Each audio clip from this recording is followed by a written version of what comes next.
नमस्कार, जय हिंद, जय Bharat and welcome to Dave talks. This is Aditya Chand. Prime minister Modi इस टाइम पे नाइजीरिया में, और ये विजिट का थोड़ा-सा इम्पोर्टेंस क्या है, क्या-क्या इसके एजेंडा में है और क्या-क्या दिखता है आगे भारत और नाइजीरिया के रिलेशंस के बीच में, इसके ऊपर थोड़ी-सी नज़र डालनी पड़ेगी। Let's try and understand why has Modi ji gone to Nigeria? क्या मिल रहा है हमको नाइजीरिया से? What is our interest? What is Nigeria's interest? और जियोपॉलिटिकली इसका क्या रिलेवेंस है? इसके ऊपर थोड़ा-सा एक छोटा-सा अपडेट मैं आपको देता हूँ। So let me gate into this छोटी सी प्रेजेंटेशन, ताकि आपके साथ थोड़ा क्लियरली डिस्कस कर पाएं हम लोग नाइजीरिया का क्या गेम है, what are we trying to do, what is Modi ji main agenda there, and let's see. तो 16-17 नवंबर 2 दिन का नाइजीरिया का विजिट था, and which is very very important as a country. इसका जो लोकेशन है विच इज वेरी क्रिटिकल। अगर आप देखें, this is the map. It basically falls on the border of the जो आपका नॉर्थ अटलांटिक और साउथ अटलांटिक ओशन है, उसके बीच में पड़ता है। एंड ये वेस्ट अफ्रीका में पड़ता है। तो आपको एक वेस्ट अफ्रीका के अंदर आपको एक कहीं ना कहीं आउटलेट मिलने की जो आउटलेट दिलवाने की एक कोशिश की जा रही है। Nigeria is a very interesting country. काफी हद तक इसके पास रिसोर्सेज हैं, काफी कुछ है। ये ऑफ कोर्स ऑफिशियल जो रीड आउट है प्राइम मिनिस्टर मोदी के विजिट का, but let's see what exactly is Nigeria all about, ताकि हम उसके बारे में थोड़ा सा और डिस्कस कर सकें। बेसिकली नाइजीरिया का जो भारत का फोकस है is about actually mutual development. And of course Nigeria के पास अनट्रैप्ड जो जो रिसोर्सेज हैं which are close to 2.5 trillion dollars, which is a lot. And उसको ना नया गोल्ड, न्यू गोल्ड की तरह बोलते हैं। And as a matter fact Nigeria की जो ब्लू इकोनॉमी है अभी भी बिल्कुल भी टच नहीं हुआ है। There is no development in that. So there is a huge scope for Bharat to actually get into that. As a matter fact fishing industry में काफी सारे चैलेंजेस हैं उनके। तो how do you actually get into this particular game and इसको किस तरह से आगे डेवलप करते हो? तो ये भारत के पास एक अपॉर्चुनिटी रहेगी आगे जाके, how to look at this particular thing.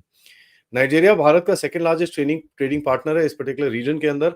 And as a matter of fact Bharat का जो एक सपोर्ट रहा है in terms of capacity building, technical training and basically education of the Nigerian students, तो इसके इसके ऊपर काफी काफी चीजें चल रही हैं। नाउ एक क्रूड ऑयल का पावर हाउस है नाइजीरिया के अंदर। बहुत क्रूड ऑयल के रिसोर्सेज हैं। And as a matter of fact 37.1 billion barrels of light and sweet crude oil. Light and sweet crude oil is something that you can very easily process in India. Bharat के पास by the way सारी technologies हैं to process all kinds of crude oil that are available in this world. So ये वाला भी आपके पास है। And as a matter of fact natural gas resources भी हैं which are about 209.5 trillion cubic feet. So this is not a small amount of oil and gas. ये बहुत जबरदस्त है। एंड आपको पता ही है आगे जाके जो एनर्जी के ऊपर काफी हद तक जो जियोपॉलिटिक्स जिस तरह से चलती है, आपने देखा ही है रशिया यूक्रेन वॉर के बीच में रशिया के साथ जो जियोपॉलिटिक्स चली, भारत को अपने रिसोर्सेज को सिक्योर करना था। And Bharat has come out to be one of the largest exporters of oil to Europe at this point of time. तो आपका जो एक भूख है ऑयल की और गैस की, ये तो आगे चलती रहेगी। And as Bharat actually grows and develops, तो आपको ये चीजें आपको और भी चाहिए होंगी।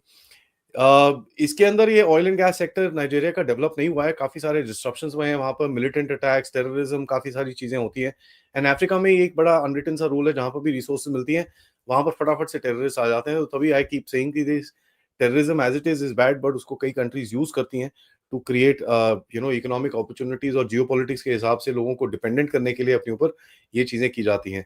70 मिलियन हेक्टर है एरेबल लैंड का, एंड करीब करीब only 44% is currently being cultivated. तो आपके पास एक बहुत बड़ी अपॉर्चुनिटी है टू एक्चुअली वीन ऑफ जो आपके कनाडा के ऊपर जो आपकी डिपेंडेंसीज हैं with regards to pulses. Africa में पल्सेस बहुत अच्छी उगती हैं। तो there is a huge opportunity that India is working on. And as a matter of fact कुछ एमओयूज भी चल रहे हैं जहां पर agriculture cooperation, food processing, machines, ये वो काफी चीजें इसके अंदर है। ट्रेनिंग प्रोग्राम्स के हिसाब से Bharat has been offering a lot of training programmes. And as a matter of fact इसके ऊपर रिलेशंस काफी अच्छे आगे चले हैं। बट ये जो विजिट हुआ है, ये पहला विजिट हुआ है for any prime minister of India in 17 years. तो आपको ये चीज समझ में आनी चाहिए कितना इंपॉर्टेंट विजिट है और कितना टाइम के बाद ये एड्रेसल हो रहा है इस रीजन के बारे में। वॉल्यूम ऑफ ट्रेड ज्यादा नहीं है, बट 9 से 15 बिलियन के बीच में फ्लक्चुएट करता है।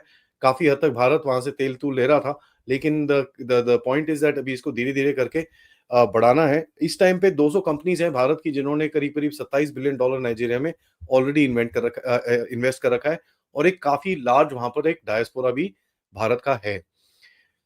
देखिए ये विजिट काफी टाइम से चल रही है। एज अ मैटर फैक्ट पिछले साल से, अगर आप देखें, पिछले साल मई से जब राजनाथ सिंह जी वहां पर गए थे, उनके कुछ बायलैटरल्स हुए थे उस टाइम पे। उसके बाद जयशंकर जी के बायलैटरल्स चल रहे हैं। उसके बाद मोदी जी का भी ये विजिट हुआ है।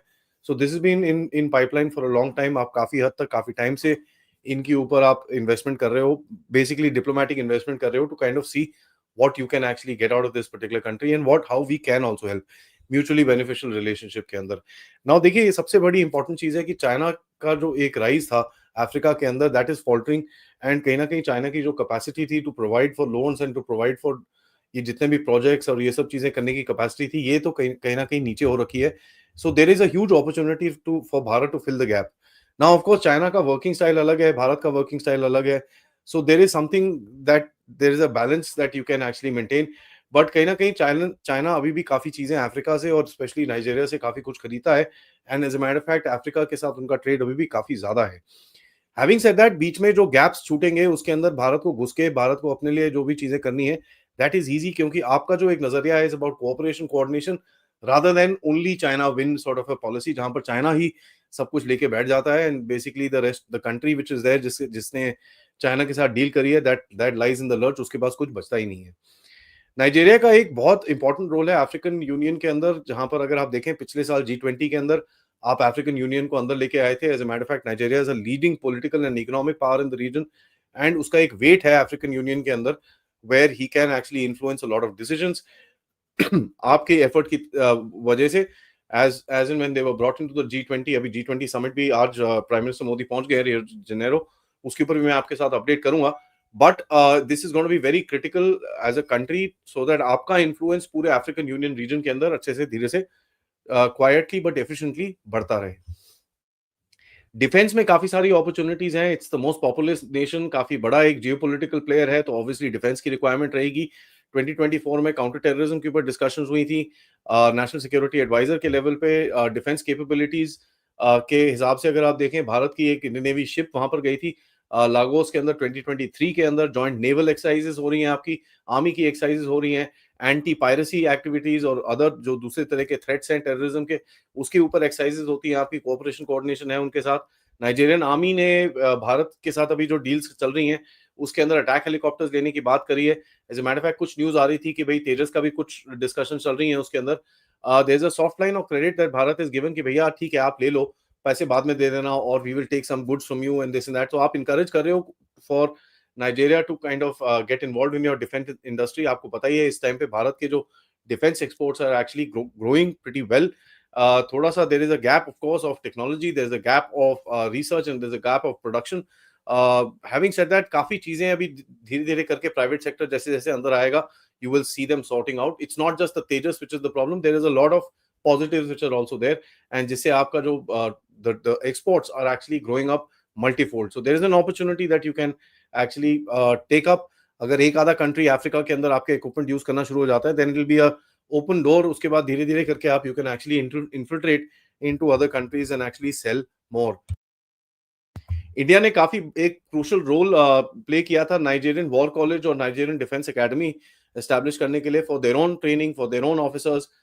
सो काफी हद तक आपके सिस्टम्स के ऊपर आपके जो ट्रेनिंग सेटअप्स है उसके ऊपर मॉडल किया गया है और वहां पर उसको एस्टैब्लिश किया है। एंड म्यूचुअल कोऑपरेशन के अंदर काफी हद तक इंटेलिजेंस शेयरिंग, जॉइंट ट्रेनिंग, उसके बाद सिक्योरिटी, मैरिटाइम सिक्योरिटी, काफी सारी चीजें हैं जिसके अंदर भारत नाइजीरिया की हेल्प कर सकता है। And as a matter of fact it will be again as I said a mutually beneficial relationship. आपको उनकी रिसोर्सेज चाहिए, आपको उनका लैंड चाहिए, आपको उनकी एग्रीकल्चर चाहिए, उनको आपसे डिफेंस चाहिए, तो you should be able to actually come to a centre point and do stuff. Modi साहब ने वहां पर बोला कि साहब Nigeria played a huge and positive role in Africa. As a matter of fact it's a high priority country for India और धीरे धीरे करके ये रिलेशन को आगे ही लेके जाना है। Nigeria on its part gave the second highest award which is called the Grand Commander of the Order of Niger, GCON बोलते हैं उसको। Queen Elizabeth is the only other dignitary जिसको ये अवार्ड दिया गया था 1969 के अंदर, और ये चीज अभी प्राइम मिनिस्टर मोदी को मिली है विच is a matter of pride and that's really really good. Modi साहब की विजिट जो थी वहां पर ऑब्वियसली जब भी कहीं जाते हैं तो डायस्पोरा से जरूर मिलते हैं। बट देखिए जो मेन, जैसे मैंने आपको चाइना के बारे में बताया, the main focus is to give an alternative setup to China, क्योंकि देखिए चाइना का जो एक हेजेमोनिक टाइप सेटअप है कि हम आएंगे आपके पास, हम सब कुछ करेंगे, our Chinese workers will come, our Chinese this will come, our Chinese that will come, आप बस खड़े होकर अंगूठा चूसो और हमको पैसे वापस करो। भारत बोलता है नहीं, we will come inside, we will train your people, we will help you set up things, आपको आप हम ट्रेन करेंगे, आपको सब कुछ पूरा इक्विपमेंट देंगे, सब कुछ करेंगे, एंड आप उसके बाद धीरे-धीरे करके आगे लेके जाइए, and we will support you from the back end. So that gives some sort of a self dependence to that country. धीरे-धीरे करके वो अपने अपने रिसोर्सेज के लिए आत्मनिर्भरता की तरफ जा सकता है, which is very important for any country. और वो देखते हैं इस चीज़ को कि भाई चाइना का जो मॉडल है और भारत का जो मॉडल है, although Bharat can't fork out that kind of money, but Bharat is a trustworthy partner. And आज के दिन पे जो फ्रेंड शोरिंग और सप्लाई चेन्स में ट्रस्ट की जो बात की जाती है, that is where Bharat actually wins quite heavily. Western hegemony से सबका दिमाग खराब है, so obviously when Bharat actually stands up and says global south, Nigeria is a important player global south के अंदर, एंड आप उसके साथ खड़े रहते हो, and then you are able to actually work with them to put their concerns, जो उनके भी जो इश्यूज हैं उसको ग्लोबल स्टेज में जाके रख सकते हो। And this is something that you be doing, you did that in the G20, you did that in the G7, and धीरे धीरे करके Bharat is becoming a big player as far as the global south is concern. Overall ties with Africa के हिसाब से this is very very critical. अभी Nigeria में एक क्या नाम है आपका फ्लड आया था, वहां पर 15 से 20 टन हमने रिलीफ एड भेजा है। So there is that kind of cooperation. आप जैसे आप एक बोलते हो भैया we will be the first responder, कहीं पे कुछ क्राइसिस हो we will send aid and we will send food and everything like that, आप टेंशन मत करिए, we are there. Now look at the map, Nigeria is in the other side of Africa. कई लोग बोलेंगे यार उस तरफ जाने का क्या इंटरेस्ट है। देखिए जब आपको एक रीजनल पार्क की तरह उभरना है, so these are things that you need to actually do. धीरे धीरे करके आगे जाके अपना इन्फ्लुएंस फैलाना है, and during Covid when you are able to do that, उसी वजह से आज जो आपको एक गुडविल मिला है all around the world, and that is what you're trying to encash right now to actually build your relations with various different countries. So ये important visit है, पहली बारी 17 साल में प्राइम मिनिस्टर कोई गया है यहाँ से। इसके बाद प्राइम मिनिस्टर मोदी जाएंगे G20 के अंदर, जहां पर 2 दिन की कॉन्फ्रेंस है, and then after that he will be going to Guyana. I let me show you G20 की कॉन्फ्रेंस और उसके details as well as Guyana का जो विजिट है, मेरी तरफ से पूरी कवरेज मैं आपको दूंगा। What all is happening there, क्या क्या जियोपॉलिटिक्स चल रही है, and how the entire game is going to change. Modi साहब इज जस्ट लैंडेड सुबह 6:30 बजे इंडिया टाइम के हिसाब से रियो डी जेनेरो में उन्होंने लैंड किया है। वहां पर उनका स्वागत ट्रेडिशनल इंडियन तरह से किया गया, वहां पर श्लोक वोक पढ़े गए, वेदा की रिसाइटिंग चल रही है। So there is a whole lot, and वहां पर एक हिंदू कम्युनिटी, काफी साइजेबल हिंदू कम्युनिटी है even in Brazil. So let's see ये पूरा आगे गेम कैसे जाता है। Of course Nigeria is a big important player within Africa, it has a lot of geopolitical weight within Africa. As a matter of fact उसकी जो location है at the precipice of the north in the South Atlantic close to the equator, ये एक बड़ी strategic location है। तो आपको वहां पर अगर कुछ अपना इन्फ्लुएंस धीरे धीरे करके आगे लेके जाना है, so that will be a very critical country for you to take it forward. Of course resources उसके पास है, आपके पास जो भी चीजें हैं उसको आप एक्सचेंज करके you can actually mutually benefit with both of them, and it creates an opportunity to showcase and enter Africa as a major power for Bharat. So that is what the update was. Thank you so much for watching. आप जरा इस video को like करिए, subscribe करिए channel को अगर आपने नहीं करा है। Most importantly share this with your friends and families, and of course yes मेरा सबसे रिक्वेस्ट रहेगा, if you can please do contribute towards the channel using the QR code या फिर पेपैल या फिर सुपर स्टिकर सुपर चैट्स के साथ। Thank you so much. आप सबको पता है थोड़ा सा यूट्यूब ने हमारे चैनल की वॉल्यूम कम करके रखी हुई है, नोटिफिकेशन नहीं आ रहे, ये सब नहीं आ रहे। You can join in to the channel, WhatsApp group नीचे है डिस्क्रिप्शन के अंदर, टेलीग्राम के लिंक्स नीचे हैं, एंड ऑफ कोर्स मैं सबसे रिक्वेस्ट रहेगा, आप सबको पता है सुबह 10:30 बजे एक अपडेट आता है, 12:45 पे एक अपडेट आता है, 3:15 पे एक लाइव होता है, 10 o'clock पे एक लाइव होता है। This is basically daily affair. So just check on the channel, क्योंकि आपको कहीं ना कहीं ऐसा हो सकता है कि अपडेट्स या नोटिफिकेशन ना आए। Please help me out by actually keeping the channel going as we were doing before. Thank you so much. Jai Hind, जय भारत।